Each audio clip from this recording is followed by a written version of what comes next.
110 million and a strategic location linking Europe, Asia and Africa, Egypt occupies really a unique place in the global economy.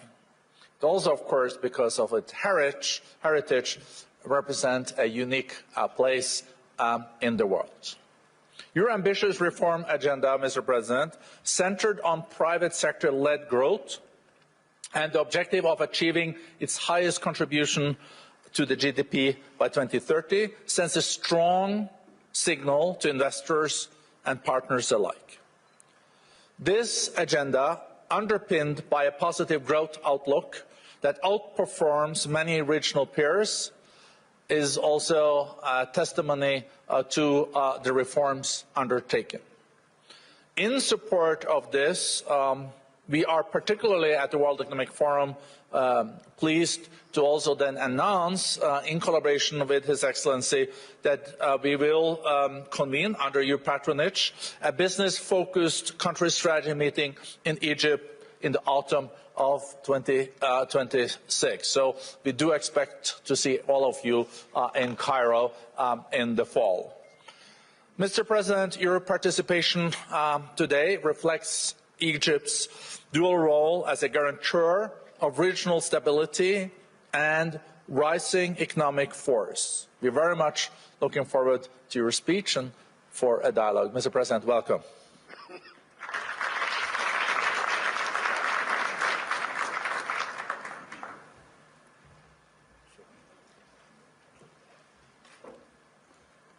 In the name of Allah, the most gracious, Mr. Borg Brande, Chairman and CEO of WEF, ladies and gentlemen, as I begin, I'd like to extend sincere thanks and appreciation to Mr. Borg Brande for his generous invitation to join the annual meeting of the World Economic Forum.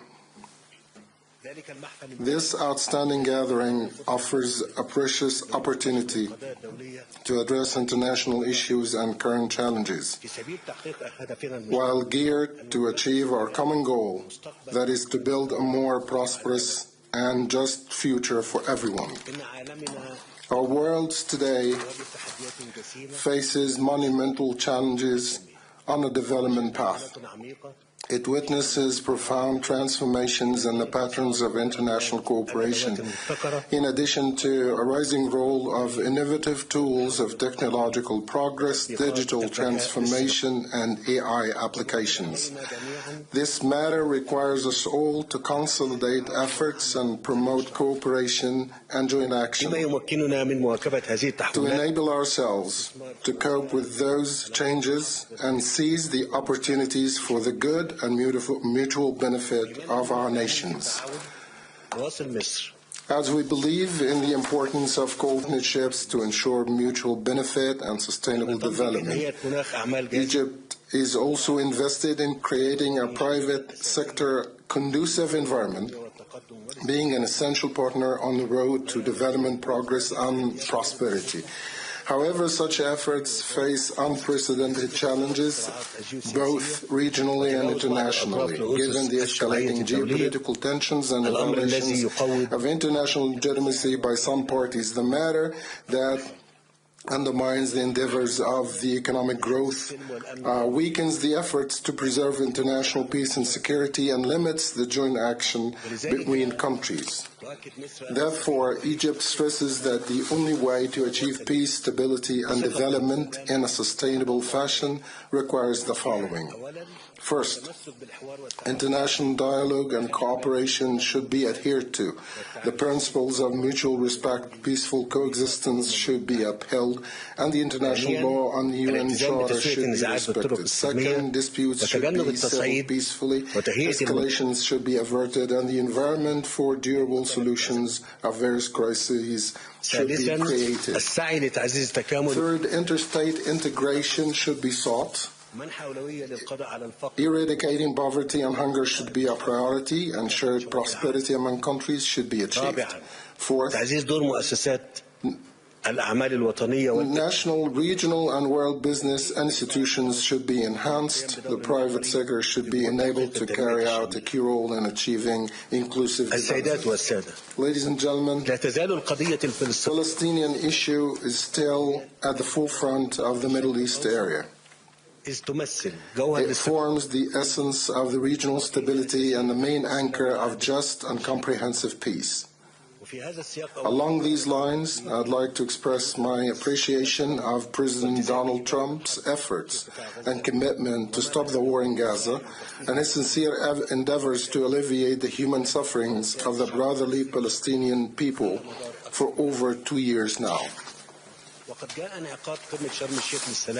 Sharm el-Sheikh Conference on October 13th, 2025 was the crowning of Egypt's efforts in coordination with the partners to bring a ceasefire, enshrine peace, open new horizons of hope and regional stability, and launch a serious political path to a just and comprehensive settlement of the Palestinian issue where the Palestinian legitimate rights are ensured and security and prosperity in the entire region can be promoted. Accordingly, I emphasize the necessity to build on Sharm el-Sheikh summit. The ceasefire should endure. The flow of humanitarian assistance to Gaza should not be interrupted, while the process of early recovery and reconstruction of the Strip should be accelerated. I also welcome the United States announcement of the beginning of Phase 2 of the ceasefire agreement.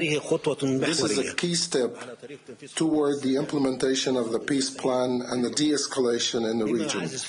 Thus, chances of stability are even bigger. And I'd like to re-emphasize that Egypt, out of its historical role in supporting the Palestinian cause, will spare no pains to continue engaging with all parties concerned to reach a just, comprehensive and permanent solution of the Palestinian issue based on the two-state solution and the international legitimacy resolutions that provide the establishment of an independent Palestinian state on the lines of the 4th of July 1967 with East Jerusalem as its capital. Distinguished audience, despite multiple regional international crises, Egypt continues its ambitious economic reform with an integrated package of actions to control financial and monetary policies, restore the investors' confidence in the Egyptian market, upgrade the investment legislative environment, and provide attractive incentives to investors. Egypt has given a special priority to strengthen the private sector as a major indispensable partner in economic growth and development. Has set a cap for the government investment and launched a thorough plan for the state exit from certain public investments, giving the private sector more room to enlarge its contribution to the economy. The dividends of such efforts are a remarkable improvement in economic performance indexes, high rates of growth, an increase in the private investment flow, a broad commendation of the world finance institutions, notably the IMF, in addition to a better credit rating by world credit rating institutions. I assure you Egypt will continue the process of economic reform and advance its development trajectory, along with implementing the state-owned enterprises document, which specifies the scope of the work of government and state-owned companies. It is carrying out the monetization program and state exit in order to broaden the participation of the private sector and multiply its contribution to pushing forward the wheel of the economy. Ladies and gentlemen, the Egyptian market today provides ample investment opportunities in various sectors. In the meantime, the government is keen to offer necessary incentives and facilitations, especially in new and renewables, automotive industry, including EVs, pharmaceuticals, logistics, ITC, and AI applications. والاستفادة من البنية التحتية المتطورة التي أنجزتها مصر خلال الأعوام الماضية في مجالات الطرق والاتصالات والنقل واللوجستيات highways, communications, transport, logistics, free zones, particularly the economic zone of the Suez Canal, which stands as a strategic platform for trade and investment. I assure you that the investor who chooses to work in Egypt will not only benefit from the promising local market, but will open up to broader markets linked with Egypt by FTAs in both the Arab and world and Africa. So existing huge markets are readily accessible and the chances of international expansion are multiplied.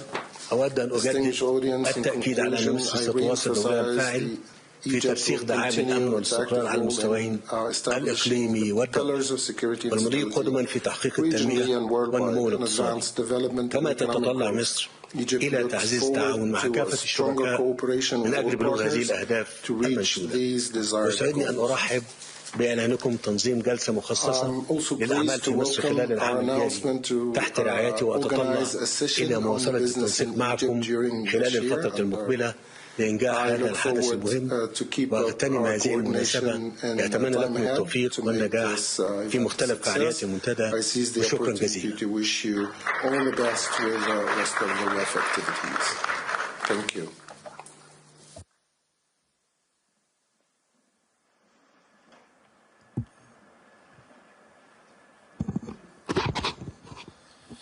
Mr. President, thank you so much for your speech. And my interpretation is